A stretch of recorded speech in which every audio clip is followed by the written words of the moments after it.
Hey, what's up, everyone? This is Sustainably Speaking, and my name is Jarae, and I'll be the host for today's podcast.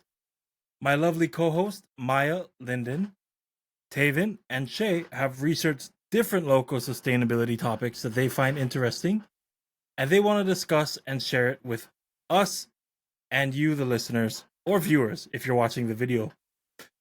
Before we get into it, why don't the rest of you introduce yourselves and the topic you'll be diving into today? Maya. Maya, Maya, you there? Maya. Hello? Sorry. Can we restart? No worry. Just get into it, and I'll cut it out Okay. after. Okay, so sorry. I forgot to No unmute worries. myself. I was talking. We should leave this in. This is funny. Okay. We'll see. Okay. I'm gonna Yes, mute, you're just and then my we'll face go on with talking. your. Okay. So my name is Maya. I'm going to be talking about overfishing today. The reason I chose this topic is because I grew up fishing my entire life with my dad. My dad is a commercial fisherman. I recently got into fishing with him more like on the boat, and it's something that I really enjoy doing. So yeah, I'm pretty passionate about it. That's why I chose it. Hey, what's up, guys? My name is Lyndon. I'll be doing gentrification and sustainability development. Um, I'm gonna do this because I want to bring awareness to sustainable development. My name is Tavan, and I'm researching littering. I chose this because I grew up littering my whole life, and I think it's such a big problem, and that's about it. My name is Shea, and my topic was being more self sustainable. And I chose this because I don't like spending a lot of money. Living in Hawaii is very expensive. And on that note, real quick, I have a little joke. What does an environmentally conscious inmate want? Anyone? I don't know what. A solar cell.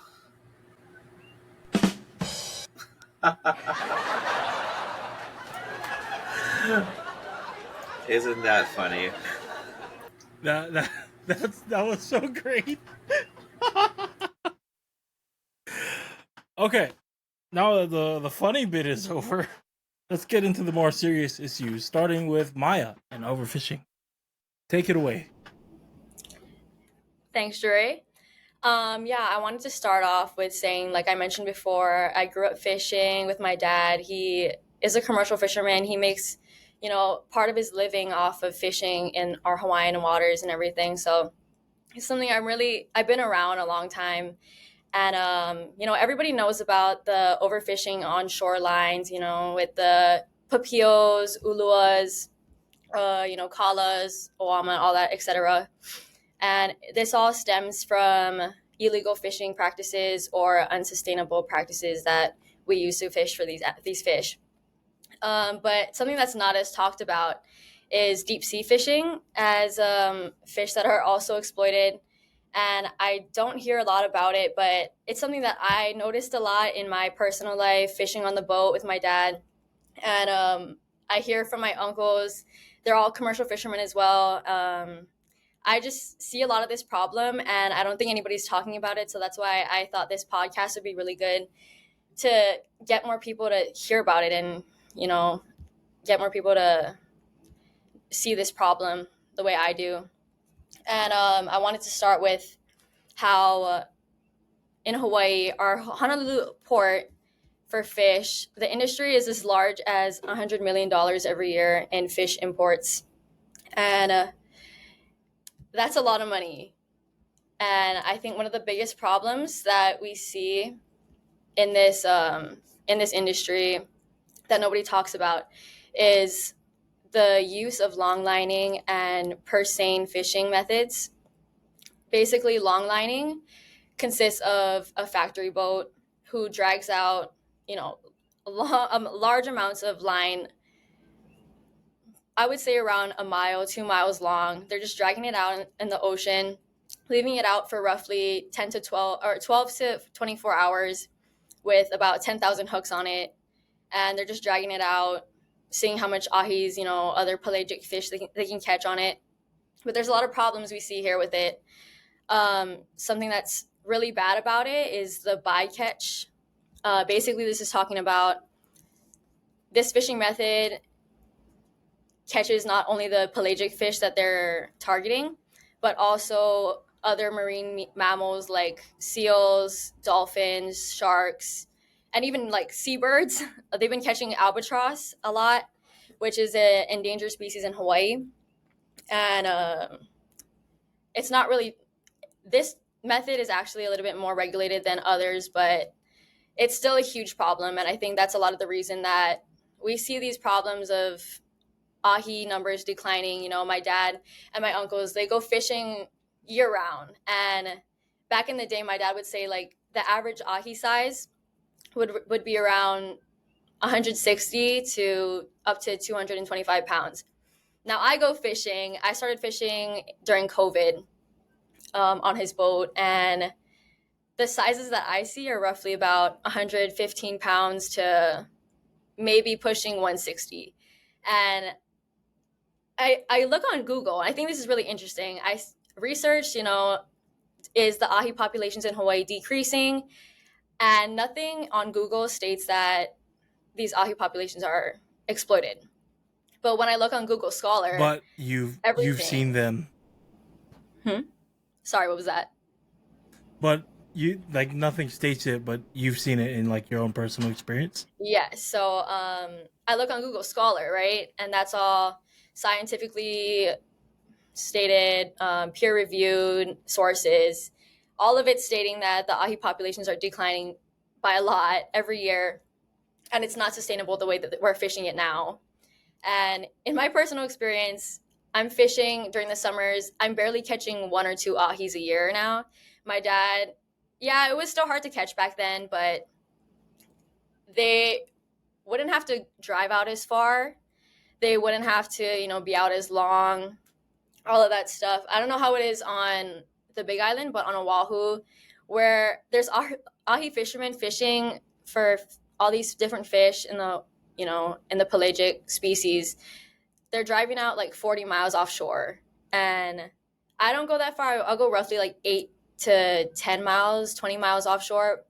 And it's really difficult to find fish that we can fish, like, and that'll actually like bite, because it's getting so overfished. And I think this is a really big issue that hasn't been mentioned. But yeah, And that's the essence of so my topic. yeah, so you guys are being the areas you guys usually fish in is being overfished, forcing you guys to have to go to newer and different places to even be able to just find a bite, basically. Yeah.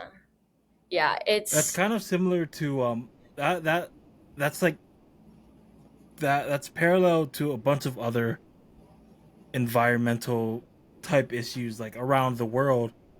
mhm. Like for instance, I believe you would say like wood gathering or wood gathering for man, mangrove trees. I think Yeah. in certain areas that uses them for like firewood, because the mangroves are getting harvested and cut down. It's forcing the indigenous people of that land to like search for new areas to find new groups of mangrove trees to cut down and use for themselves for their survival, which is exasperating would be the word I think, which is Mhm. basically making the situation worse overall for like the mangrove species. Mhm. Yeah, and I So So think yeah, you sorry. touched on going a little bit deeper or a little bit more offshore. Is that where you guys find like you guys have to drop like long lines or like lines deeper fathom wise? Um, where before it was if you're 8 miles out, it's maybe like 30 fathom. Now catching some ahi, yeah, dropping at like 110, 120 now fathoms. Yes, definitely. Yeah. My dad mentioned that back in the 60s, they would catch ahi, you know, like 5 miles offshore, as close as 5 miles. Like, that's crazy now. Like, you wouldn't even see that unless you're like in certain areas of Oahu where like the ocean just drops and gets a lot deeper. Like, I fish on the North Shore of Oahu. So we can't get to those depths until we hit about like at least 11 miles offshore out of the harbor. So It's a lot harder now. Wow. And do you guys have a dock where you can launch your boat from North Shore, or you guys got to come out from I don't know, like where would you launch the boat off of? I know We like launched out of Haleiwa Harbor. Yeah. so I know like you can there's a boat harbor out in Hawaii Kai and stuff like that, but like for here we only have like Honokahau, and then since Pohiki kind of got covered from the lava, um, Mm-hmm. you gotta actually launch your boat from Hilo side, Mm-hmm. or Ocean View, I think now, and then drive kind of like you folks, um, Yeah. miles just to get to some fishing spot that you know of that have the ahi around and stuff. Mm-hmm. Yeah, do you guys fish in like Lyndon or you fish, right? Do you guys fish in like the channel between the Big Island and Maui? Cause isn't that like the more deeper area and better place to do that kind of stuff? Yeah, sometimes during the season though, the currents kind of gnarly out there, and the waves are pretty big, so you don't want to get up in that channel because it kind of just thrashes around.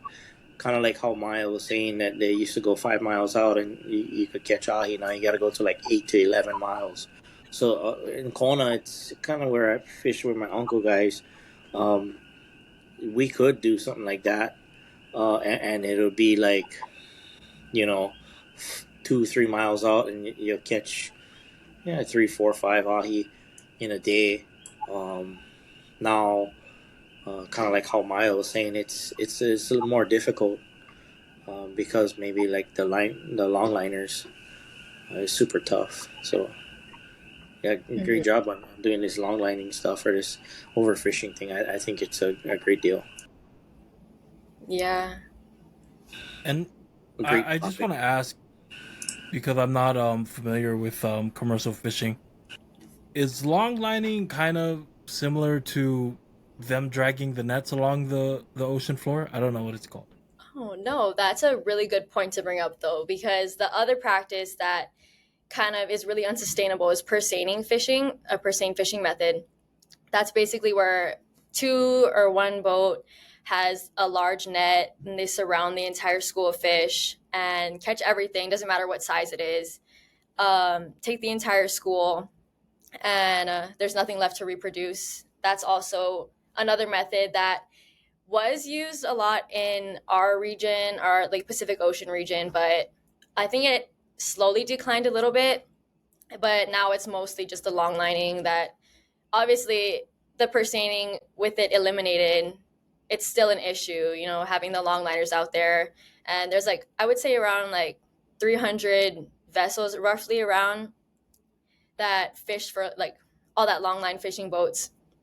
And these boats aren't even from Hawaii. They're all from like the Philippines or like Indonesia, like that side of the world. It's not even revenue that Hawaii is making. And that's something that I also find really upsetting, just because like, now that other people are coming in to take our fish and like selling them at our ports, like we can't even make the money off of it. And like Hawaii fishermen are having a harder time catching fish to make a living for themselves, like I think that this topic really should be more talked about. So I really wanted to talk about it in this podcast. No, this is a very good topic, and hopefully we get Lyndon back. But I just wanted to say, I mean, because I don't do a lot of offshore fishing. I've always been shoreline fishing. But the one thing, and I don't know if this is relatable, but the one thing I've noticed over the years, the lack of other popular, like I used to see so many turtles, sharks, even. So I mean, if you really think about it, I mean, this lack of like that's a food source. So all these other things that live in the area that are sustained by these fish, they don't have it anymore. So I'm wondering if that, I mean, other than other aspects, clearly, but I used to go down Lapawai Point. I grew up Lapawai, and I used to be able to see turtles. I mean, we don't want to see sharks, but you would see sharks all the time. And what do they eat? They eat these fish, seals, other things. You used to see seals. I can't remember the last time I've seen a monk seal. It's been at least over a decade, and I just can't help but wonder after you guys were talking about it. I mean, like, there's no fish, or a lot less, right?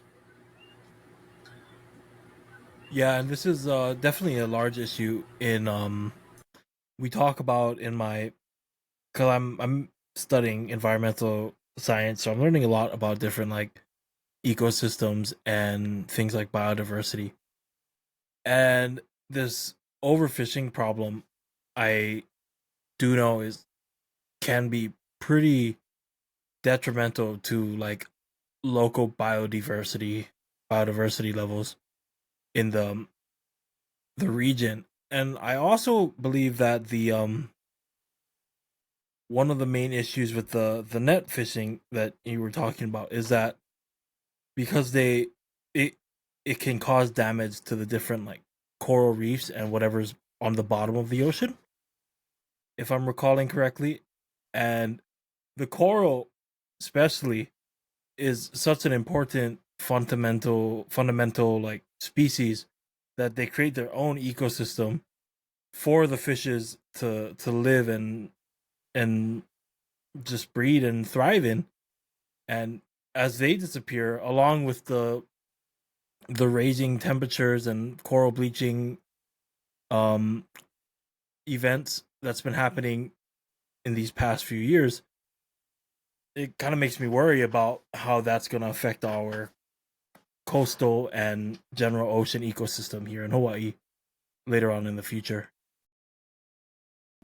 Yeah, and it's great that you mentioned that too, because there's a lot of illegal fishing practices within the shoreline that I haven't really mentioned because I feel like that is a really well talked about subject, but there is some crazy things going on in Hawaii. Like there was one incident on the news I think recently where somebody went diving and put Clorox in the water to kill, like there was some Mempachi hole. They put Clorox in the water to kill the entire school so they could just, get all the fish there. And that only doesn't affect just the fish, but also the coral. And there's a lot of things that I feel like I wouldn't really, or a lot of people that I know wouldn't have known about that unless I was a fisherman and I, knew fishermen who talked about things like this. And yeah, it's just something that needs to be brought up more. That is horrible that someone actually used Clorox to do that, especially when pH level of the oceans are so important, especially for certain species like coral, which is why they that some sunscreens aren't like aren't great to use in those in like close to beaches because the chemicals and the different pHs. A lot of species are just super sensitive to that, and it can just kill off like a lot of them.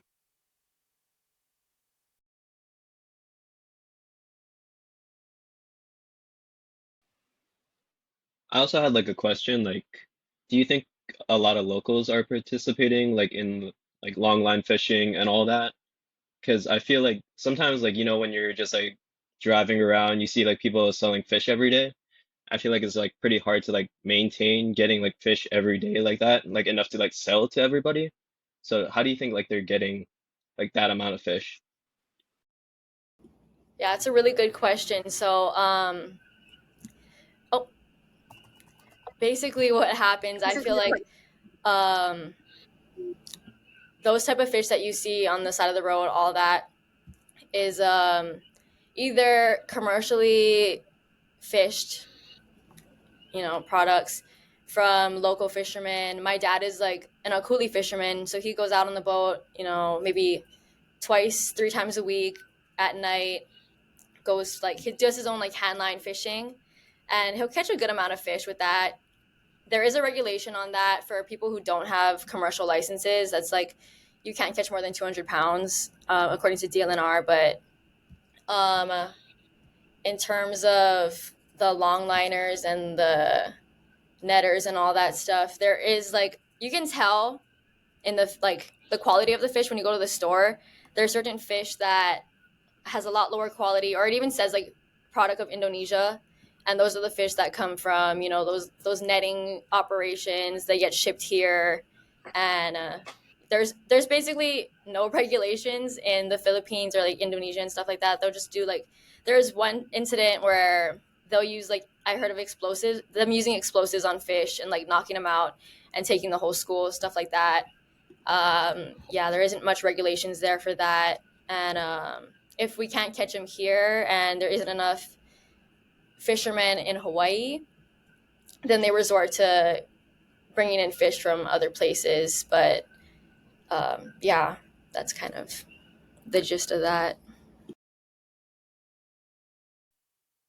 So before I continue on, is that you, Lyndon? Yep, I got back on All right, cool. It's I don't know about everyone else, but is it showing his name as Discord. yeah, It works. we it worked. Yeah, you're right. we're all here. Well, anyway, now that Lyndon's back, you guys think we should move on to our next topic? No, and I think it actually relates too, because especially talking about, is it locals? I mean, a lot of people want to blame locals. Some people want to blame tourism.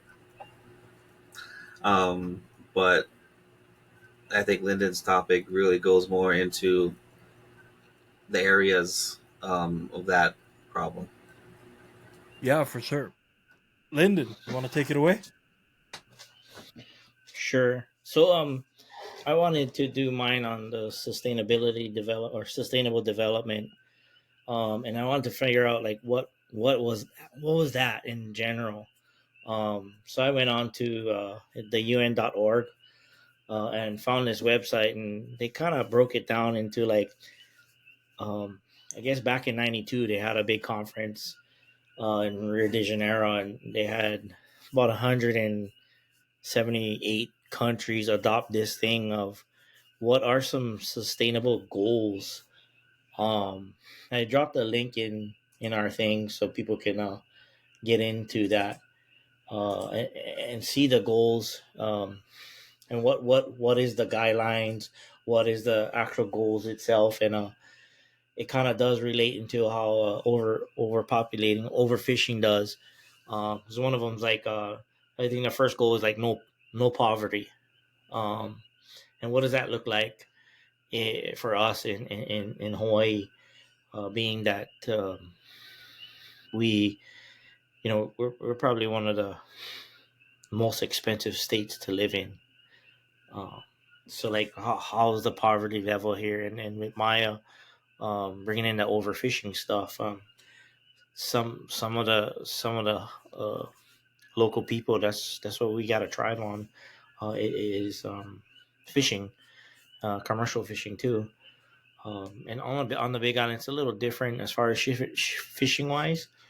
Um, we do have that captain's license and that commercial stuff, but I don't know if it's as regulated over here as catching so much fish. Like we could go out and go opella fishing for bait, and man, we would catch if we run up on a school for a small boat. So we go out on a 17-foot skiff, but on small boats like that, where we only can catch a couple cooler fools, and the school's still huge in numbers. So I think what that does for us is we get to help out other fishermen and create the no poverty goal. Yeah, for us, we want to see other fishermen here be successful. And then the number two goal for this sustainable development was zero hunger. And I think this is worldly. And I think um,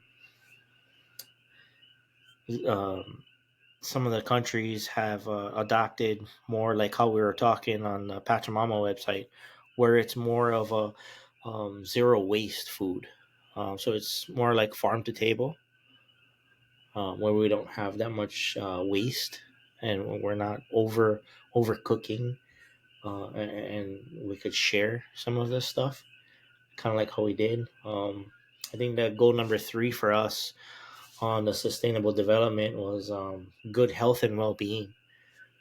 And then there's 17 of them, so I don't know if you guys want me to get into it. Um, I don't want this to be like a 4 hour podcast. I mean, we could turn it to a 4 hour podcast. I think it'd be kind of cool.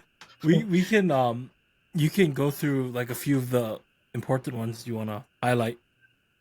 But I think the first three was pretty important because it has like zero hunger, no poverty, good health and well being, kind of like what we've gone through. Um, and I think the one that actually stood out for me, and that's only because uh,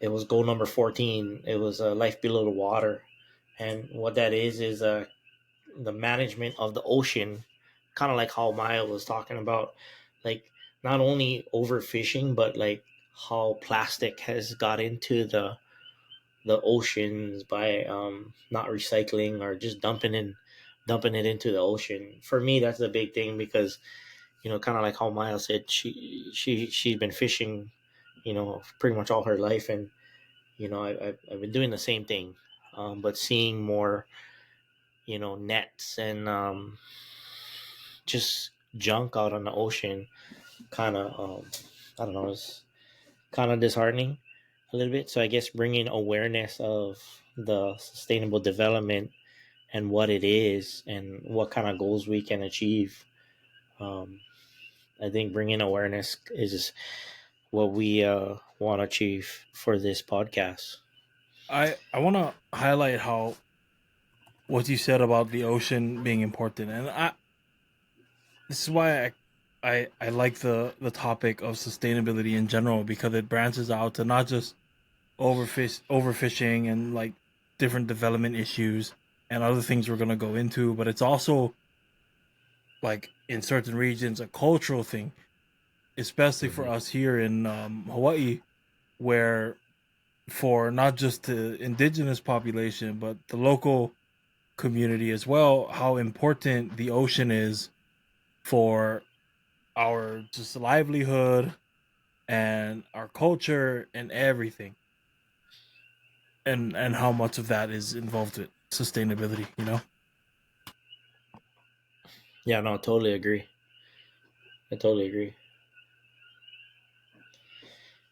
I mean, and I think for me, that goal 14 was probably the most disheartening one as far as seeing what we've done and created, what we've created, what we've come to, and what we've got to do as far as try and keeping our oceans clean. I mean, we can get we can get food from the ocean. Um, Kind of like how Maya was saying in her earlier, where she was saying she would go out and catch 2, 3, and I know exactly what she's talking about. So I've been there. Where we would um, go out on my uncle's boat and stay out for 3 days, 4 nights, and bait fish at night, um, throw in the daytime, and then eat kashiba in the wee hours of the night, and have fun doing it, and creating a fisherman lifestyle, instead of getting the fish from other parts of the world. Man, we were right there with that $100 million revenue, and making a lifestyle for us, and feeding a family. I mean, my uncle would take if he heard somebody was having a first birthday party, or a wedding or something, he would take a 90-pound fish and catch it for them for free, and sashimi it up and make poke, and that's a huge cost savings for somebody throwing a first birthday party, or even a wedding, or a birthday party in general. um, Huge, so it is giving back. Yeah. So, but yeah, I totally know exactly what Maya was talking about when she said we used to catch fish all day long, and now we struggle. And she's right, and that's, I think, related to goal 14 and the overfishing, kind of like what she was saying. We've created something that we gotta fix, um, so your kids and my kids and my grandkids can enjoy the water. Yeah, I think what you No, said that. is really interesting. What am Oh, I? No, no, you go ahead. okay, okay, I'll go. Yeah, I just think this We'll jump topic is over really. each other. I'm sorry, sorry. Yeah, I think I totally agree with you, Lyndon. I think about that 200 or $100 million revenue that commercial fishermen, like the longliners and what I mentioned, the sustaining boats, they're bringing in money and making that money for themselves when we could be using that money to keep, our local people here in Hawaii instead of having people move to the mainland because they can't afford to live here anymore. I think that's super important to bring up in this podcast for sure. Right. No, totally. And just I mean, even for the avid hobbyists, I mean that extra income does support in a long way. It goes for their family and for the community in general. I mean, can you imagine if we still were doing the 3 to 5 ahi a day at $8 a pound and 100 to 100? Would you say 160 to 200? 225? Yeah, no, you're spot on. Um, my biggest fish that I caught when I was in high school was 209. And a hand line that big ass puppy up, and it's man, it was a struggle. But the overfishing with the long lines, now it's if you catch a 165 or 175 pound fish, man, you're jumping for joy because you don't see that much anymore. But you see a bunch of rubbish in the ocean. You know Yeah, and I how is also it when see you guys this. go out? When you guys go out on a boat, you see you know nets and coolers and whatever have you Oh yeah, we on see your. him all the time. I always have to be on a swivel because my dad's always like, if you see anything, like if you see some trash in the water, you better make sure you put the boat in neutral so that you don't break the engine like that. Like I'm always looking out. We always see trash. My uncle makes a living off of finding trash floating in the ocean because he fishes commercially for mahi mahi, and usually you find the mahi mahis underneath the floating trash and stuff like that. So he'll have his binoculars, looking, scanning the whole ocean for trash, and that's how he makes a living, which is really cool but sad at the same time for sure. Yeah. Yep. And you can also see this in like an economic sort of viewpoint. As I work in a restaurant, and we go through a lot of, because we buy a lot of high quality large ahis for things like sashimi grade ahi from like local fishermen and stuff.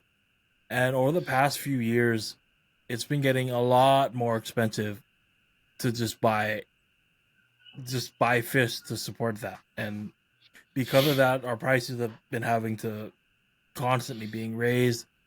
And honestly, if this goes on any further, I don't think it'll be a sustainable thing to keep doing, you know? Yep. Totally agree. I was going to bring up that same exact thing, not restaurant wise, but just our supermarkets alone. Because I worked at Safeway, Sack and Save, and for the most part, back in the day, a lot of that stuff, and you could tell the difference in the taste of the poke, right? Yep. It's not from here anymore. All that fish outsourced because it's not Yeah, there. they use frozen. Yeah. They a lot of people, you can tell when you see it. I forget which distributor sells it, but they try to push it really hard. Hmm. All on ice. Frozen, pre-cubed raw ahi or raw tuna. Like they'll And so say you you fresh, you but you it's could tell if not. everyone's poke looks the same. Mhm. It's all the same frozen one, same distributor. Yeah, I'm guilty. I've eaten it, but it's you know the difference, and that has to go with like especially economic means. Just like that rule 14, I like that because like our water in general, we don't take care of it. Look at Hilo Bay, that break wall. That break wall is there solely to protect those cruise ships and transport ships. It serves no other purpose. But what does it do? Stagnates the water. Doesn't allow actual tides to go in and out. Trash just sits. You couldn't pay me to eat a fish out of that bay now. Just I remember a gross. picture since you brought that up. on the tide and stuff like that. I think back in '85 when my dad guys moved up here, um, they just finished, or they were still building the wall, extending farther out to protect the cruise ships, like you were saying. Sure, I mean, but before the bay, you could, I mean, man, you could swim in it and not worry about getting ciguataria or some type of malaria or something. It was blue, and like you said, it was just circulating the tides, yeah. But since they extended that break wall out, I mean, because it was a little shorter than it is now, and I think my when my dad moved us up here in '85, it was way shorter, but it was you could actually surf, and the waves were like super big out by the Singing Bridge. But yeah, no, you're absolutely right. That goal 14 was the one that took me. Before we move on, I wanted to also highlight another thing you brought up earlier when you started talking, that I feel like people don't think about when they think of sustainability, at least like regular people, because we all know sustainability about like food waste, Mhm. composting, and that's like in general what do you think of when you hear sustainability. But you brought up no poverty or low poverty and zero hunger, and I think that brings up another issue of like what sustainability actually means, and it's that coexistence between us and the land that we inhabit. And one key issue is, can we effectively, with the amount of people we have, house and feed like the this amount of people? Are we using that land effectively? Is And I think land use is another key thing about sustainability that more people should think about and be Yeah, aware of, you know? spot on. Yeah, no, I think so. I think the sustainability development, after seeing this thing on the UN.org website, I was like, man, this is huge. It'll break you could do 17 podcasts on every goal possible, and go and branch out. It gets deep in this. I mean, Jai and Shea, you guys were in the Pachamama group that I was in. I mean, we had Mark, with his sustainability community, and how they're like, I think he said it was 98% efficient, self sustained, and I was like, man, that's cool. I mean, that's hitting a goal right out of the park. And I think we should be able to get there, yeah. That's the goal. I hope we can get there one day. Yeah, I mean, as far as me, that's about all I could research after getting onto number 14. I was like, oh man, this Yeah, thank is you. I think your topic was honestly one of the more um underlooked in most people's idea of sustainability, and I think it's very important that more people are aware of those that side of sustainability. So I Especially on think how important poverty fits into the picture. mhm, right. Because of that, for me especially, a lot of the solutions, the more band-aid solutions, if you look at the whole bigger picture of what the real, like the larger problems are, which we can get into, probably go on for hours. Hours guaranteed. so I believe Taven, you're next with your topic. You want to start the Okay. share? Yeah, I got it. So basically, my whole thing was like researching, like picking up trash, like slash cleaning the environment. So that like obviously takes you to like littering. And like I don't know about you guys, but I've never seen anybody like charge for littering. Like, have you guys ever seen anybody like with like a ticket or Never. whatever? Yeah, I've never seen it happen. We see those Like you, signs, but I've never seen it enforced. I know, I swear Never. to you, it's like a waste of taxpayers' money. Like the signs, like you just see like trash all around it. Um, Even though it's like supposed to be at least a $500 fine, but like no more than 1,000, like according to like Hawaii.gov. Like you still see it happen, so it's like obviously not enforced enough. As just like kind of like a peel out thing to do, you know what I mean? Especially since we live like on an island where like everything like stays here basically. Unless you throw it in the ocean, then it might just like come back to our beaches. And when I was like doing research and everything, like one of like the main sources I found was like an academic one where they did like a research paper on like how many people actually litter, and like 48% of people actually admit to doing it. And like it's like a big number, you know what I mean? 48% like out of everybody. And like all the litter that we have here like turns into like microplastics, which was like a big thing, like especially with our ecosystem in Hawaii. Like we have like a super like balanced kind of thing, and or like okay, sorry.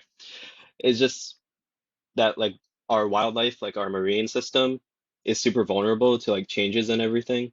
So like that little like out of balance water quality type of stuff is like such a big thing, especially since we have like a bunch of endangered species.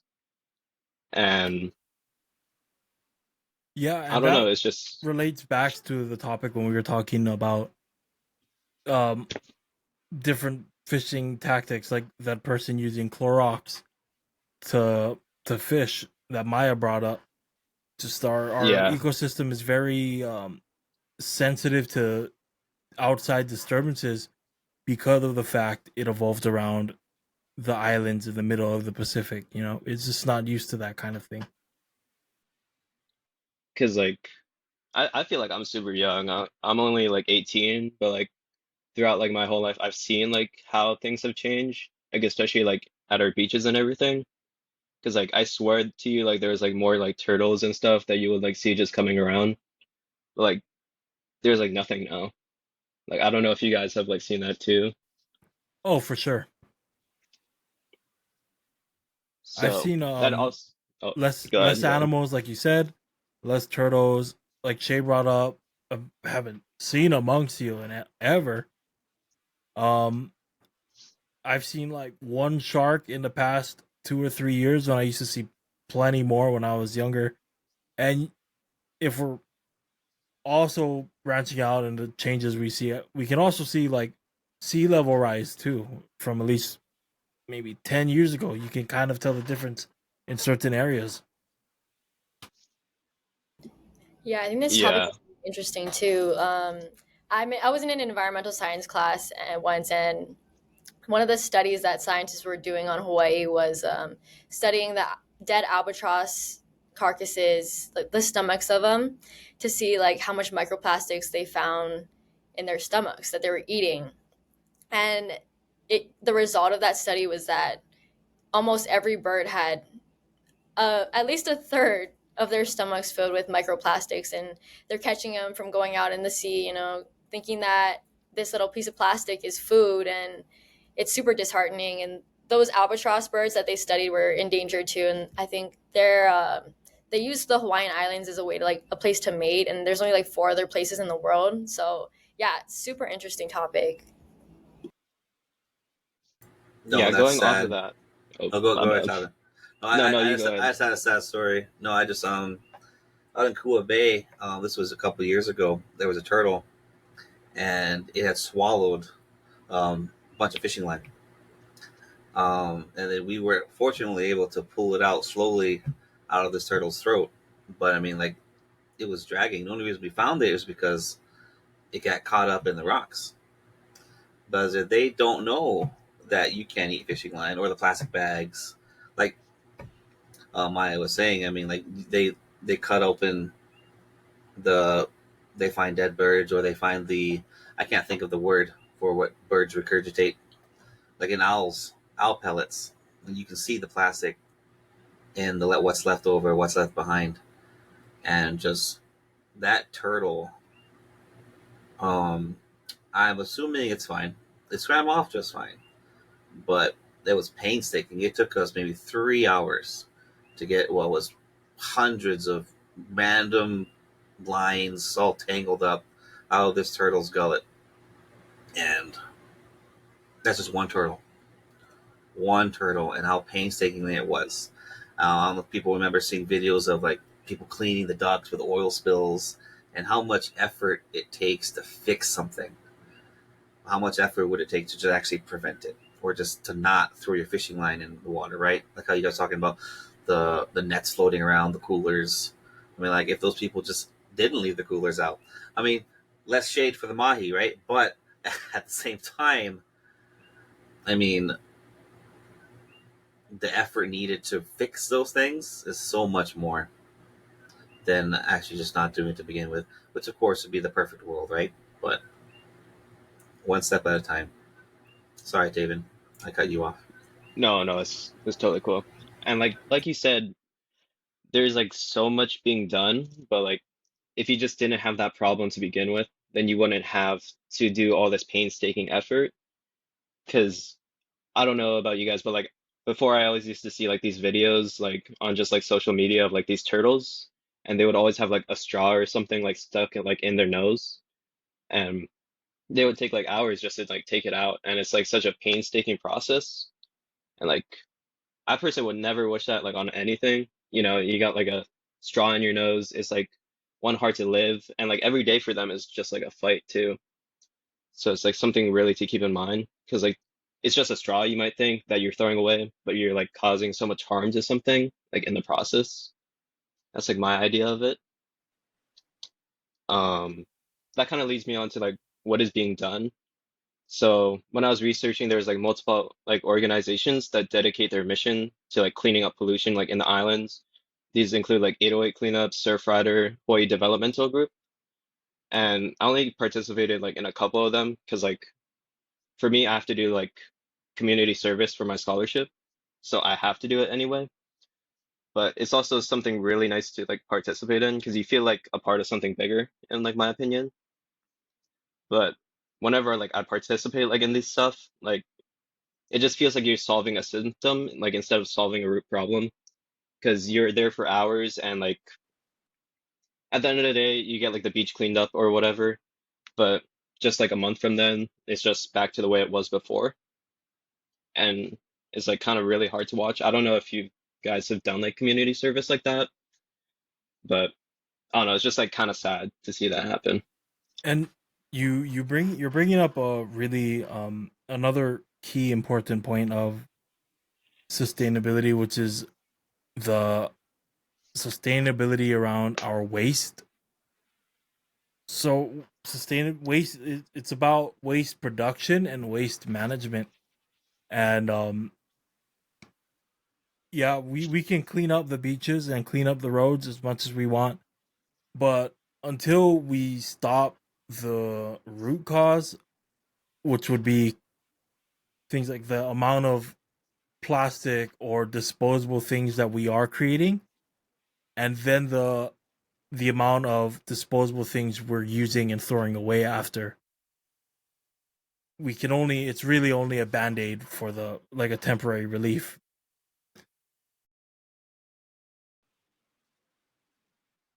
Okay, that's about it from me. No, that's perfect because that band aid is exactly what I was gonna go to and what I was looking up. Right?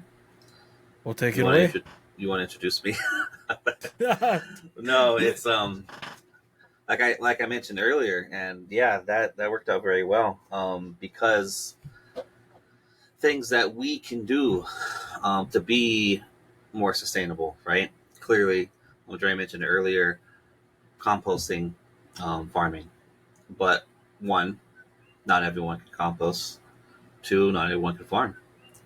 Um, Solutions. I mean, like there's ideal options. Like Lyndon mentioned, one of our a friend of ours from our class. They have this self sustained community, and I'm not too familiar or know how much people, but like the one thing where it starts are landfills, our dumps, right, where we take our trash. And I know the Hilo jump's a little more separated.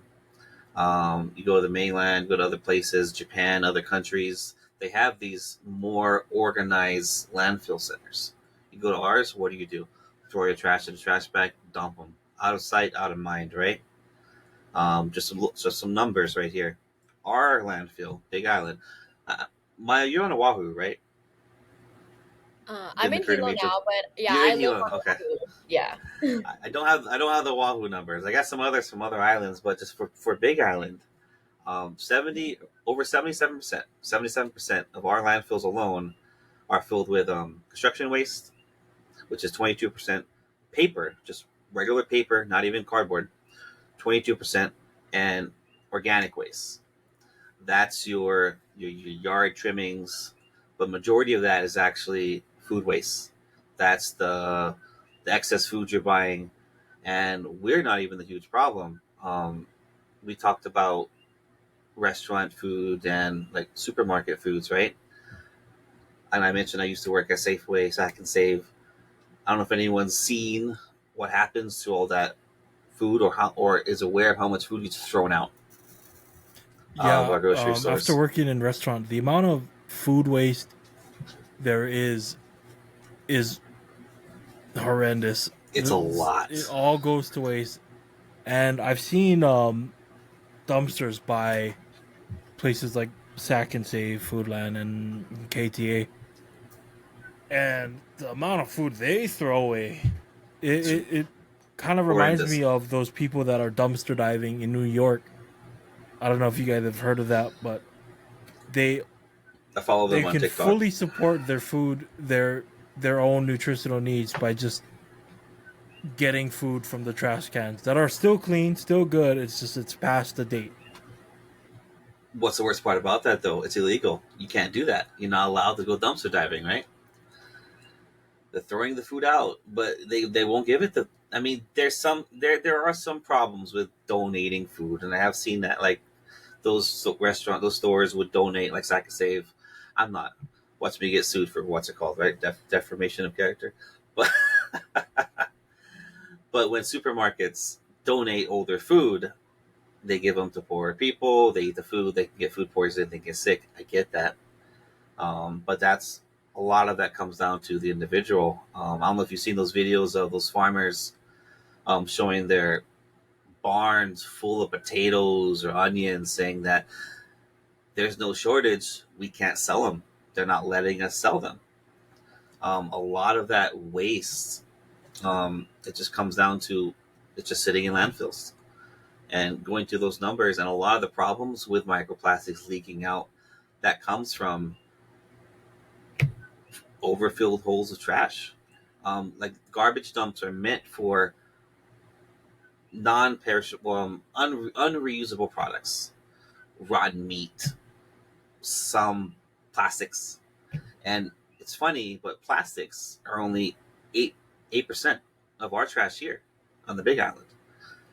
And if our landfills went full of so much other crap, garbage, it'd be easier to contain and maintain, because there's issues with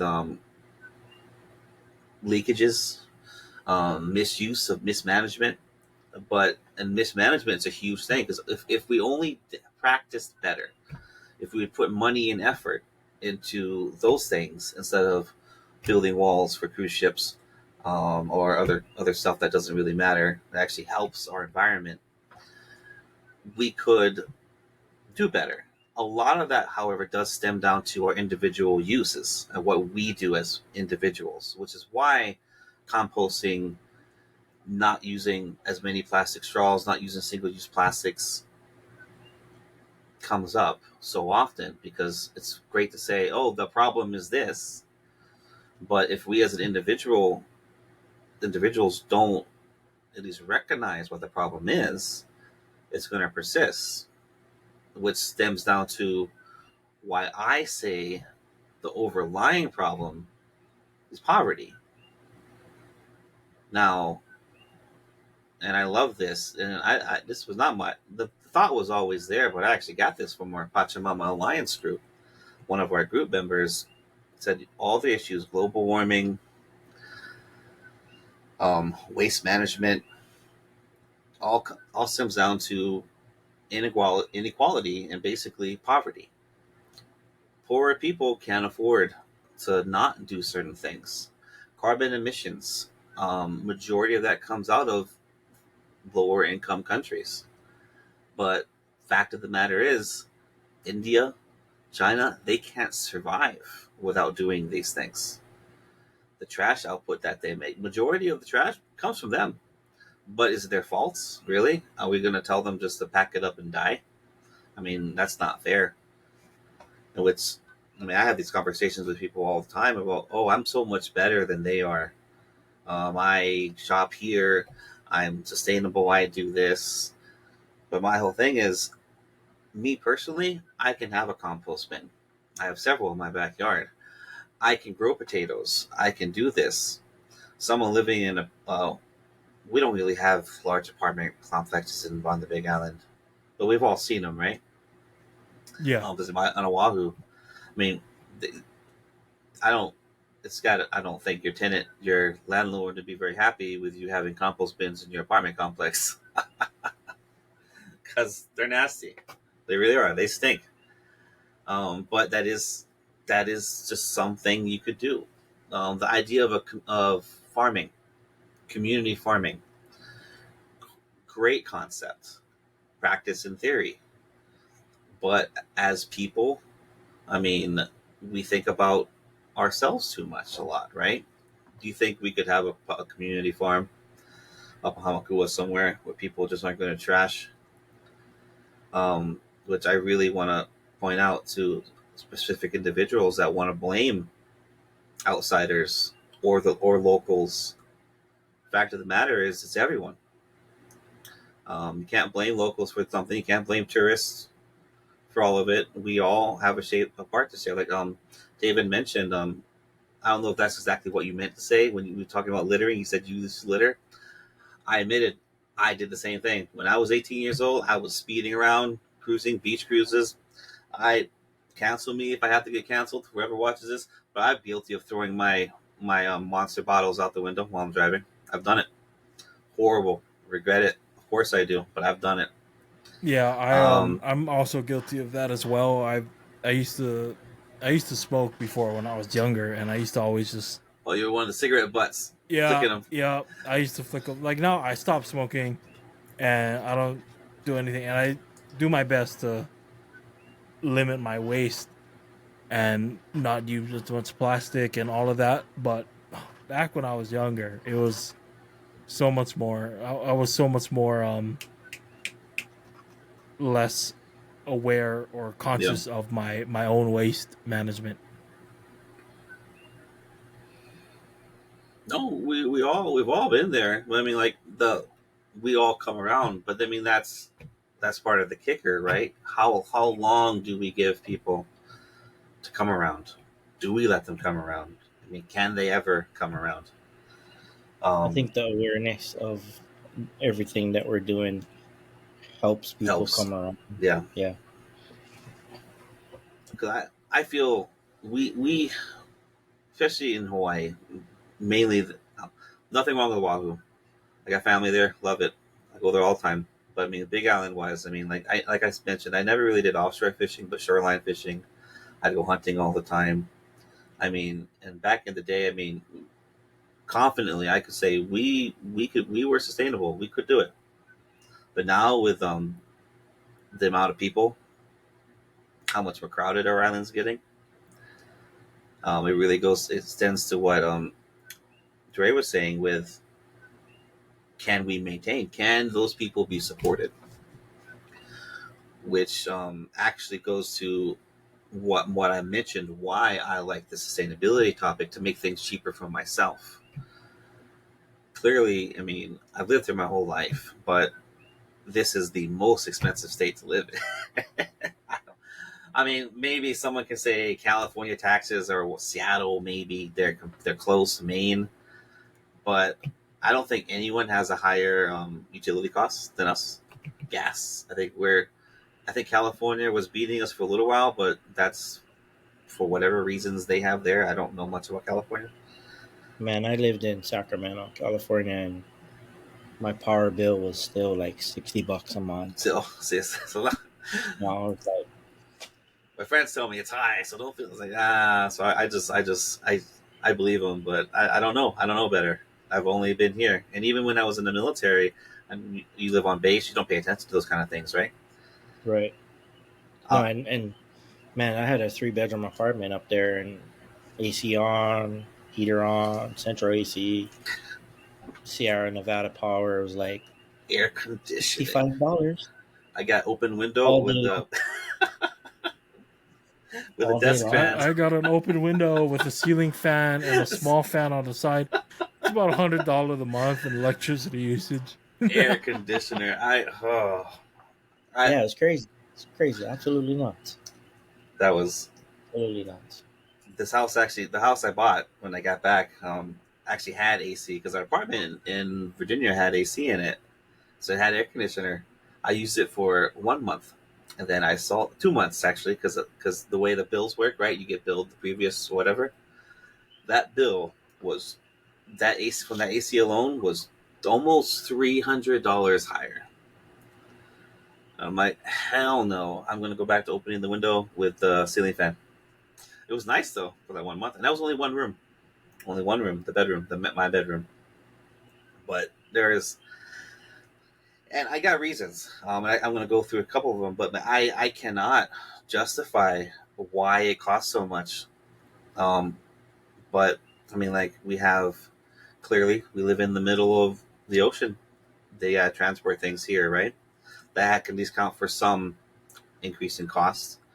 But there's two main reasons that I found, and actually got a quote from our what is his title?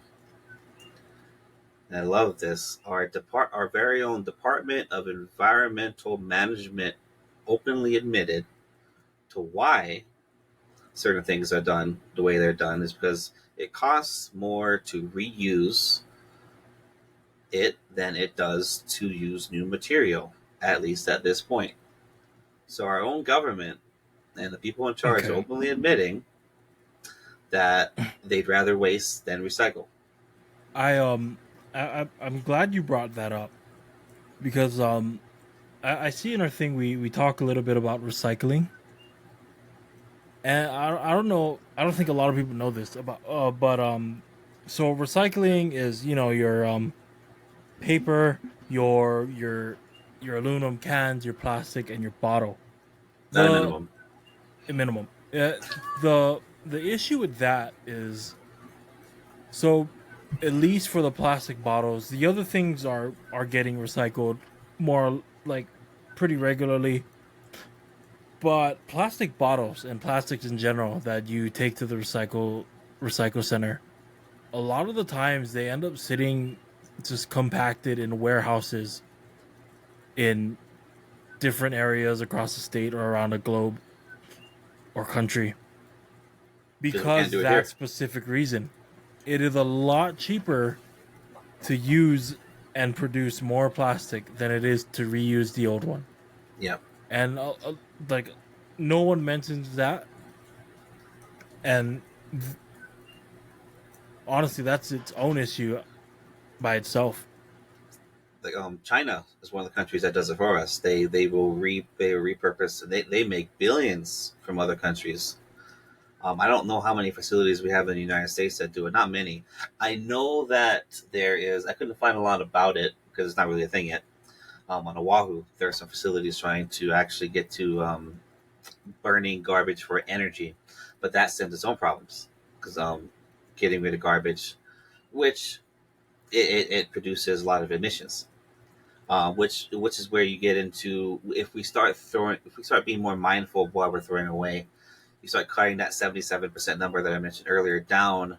You're not mixing all these green waste, these wasted foods, because believe it or not, mixing all these things and it affects the way they compost and they rot. And say, for instance, you have your dog poop bags mixed with your diapers, mixed with leftover food that you had that you just didn't want to finish with your yard clippings and some paper. Throw all that in a bag, throw it out. All that stuff in a bag, getting hot, stinky, sweating. It's reacting within its own little ecosystem, and it causes so much more problems. Not to mention the pests that they attract. Those end up dying, and those end up causing more problems, which is actually a problem with composting, which is why a lot of people don't do it. But I mean, that's a whole other issue. But no, what that the cost alone, which is what it stems down to, is it's an issue of money, which is why, from what I mentioned earlier, how poverty is such a big thing. We can say that we can fix these things. Oh, I'll compost, or I'll clean, or even if I was an overfisher, because I got stories about that too. I mean, I used to dive all the time, and I brought up not seeing these things. Lobsters, the big one for me. Used to go down to the point. It's 9 now. Go out night. You, you'd see so many lobster.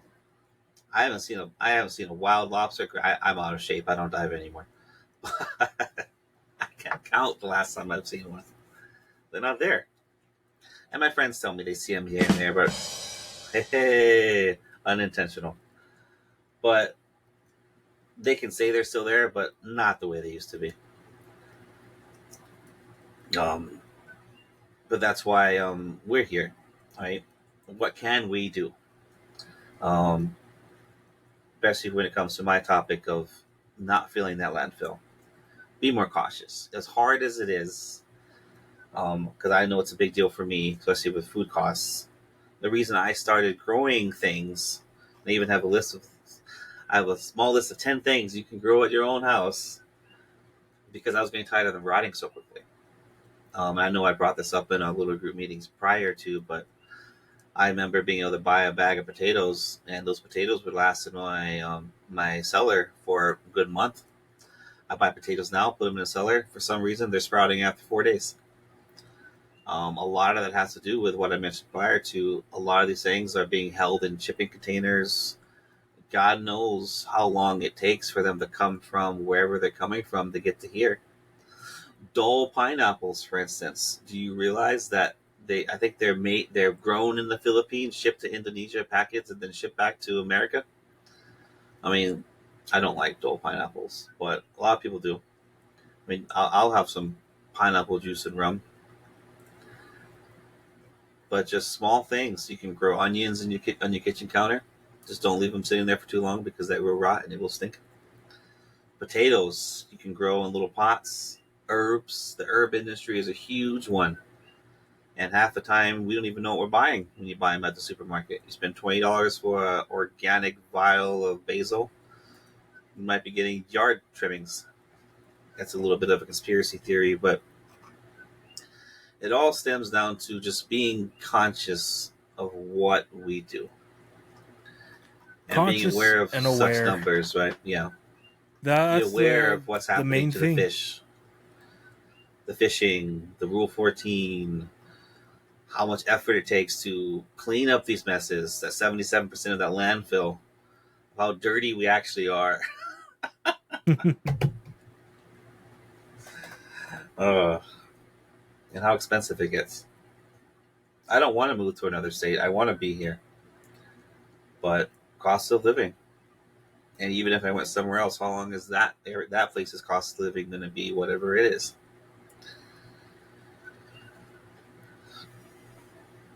And I think issues like this is really the main reason we all felt like doing this podcast was a great idea. Is Exactly. We can't. we're not trying to tell everyone to eat organic only and drive electric vehicles and be vegan. Or use specific. We're not trying to force or persuade anyone to do anything. If anything, we're just trying to inform people and make people aware of the different environmental, social, and cultural issues going on around you, and how you and society as a whole can be more sustainable. Because at the end of the day, it takes these issues can't just be solved by a single person. But if all of us does like a little thing here and there, it'll make it better and easier to manage over time. Even if it's just switching to reusable water bottles or picking up a piece of trash you see or eating less meat. It does remind me of the trash one, though. I picked up 8 monster cans in the parking lot in front of the farmer's market the other day. What Saying flavor were they? I don't drink Monster. The only one I know for a fact is the white one because that's a sugar-free one, and that's like what my wife drinks. But I know they're a monster. I shouldn't say they're a monster. I just call them that. I drink Red Bulls. I'm a classic guy. Thank you. But I didn't know you like battery acid. I mean, better than Monsters. I can't water spiked Mountain Dew. But I think we covered everything we wanted to today. So, does anyone else have anything they want to add before we close it off? Any final statements, questions? I think you guys did a wonderful job. I think you did a wonderful job. I think everyone did a wonderful job today. We all did a great. Everyone, I'm very pleased with because it's a broad topic and Honestly, we could do like so many more episodes on sustainability alone. So if you guys like this presentation, we do have that forum, that questionnaire. Yeah, we're sending out a questionnaire. Yeah. So if you're watching this, look for the questionnaire. Fill it out, and hey, if you like it, let us know, and maybe this will be a more regular thing, or not. Who knows? We'd like to thank our sponsors, the University of HelloFresh. Discord and HelloFresh. Yeah. What's this? Riverside.fm Studios. Riverside? No, we're not. No, they're not sponsoring us. I paid $19 to be safe. Oh, you did? Yeah. Because I saw something that's like, something 2-hour recording max, and I'm like, no, let's just to be safe, let's bump it up to the 5-hour one. I got you. Right. But yeah, our chief editor, I wouldn't call me that, but. Well, I haven't done any editing, so I can't. Tavan, Maya, you guys have anything you guys want to add?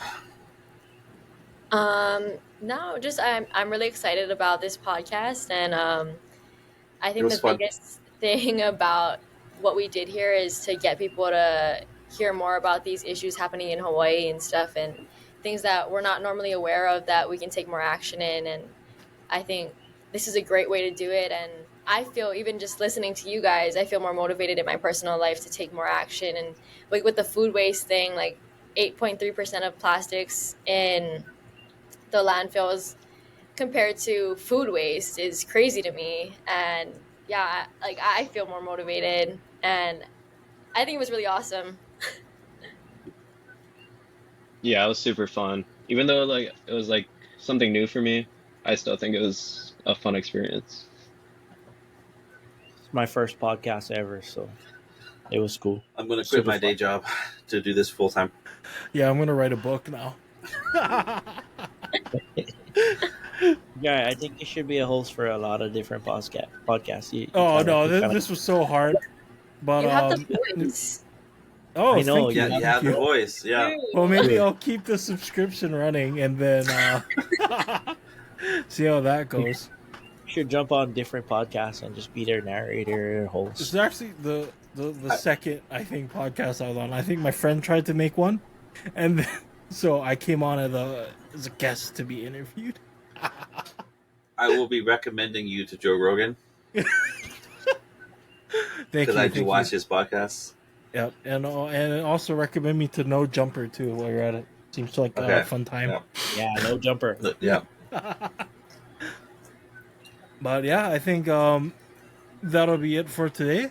I'm glad we were doing this. We were spreading awareness and spreading knowledge and sustainability. It's very important that we do that, especially for the future generations, ensuring that they have a healthy world to inherit after us, and just to make it easier for us currently living right now. But before we head off, we do want to say we are sending out a questionnaire with this. If someone made it to the end and you want to fill out that questionnaire, help us gather some data, please do.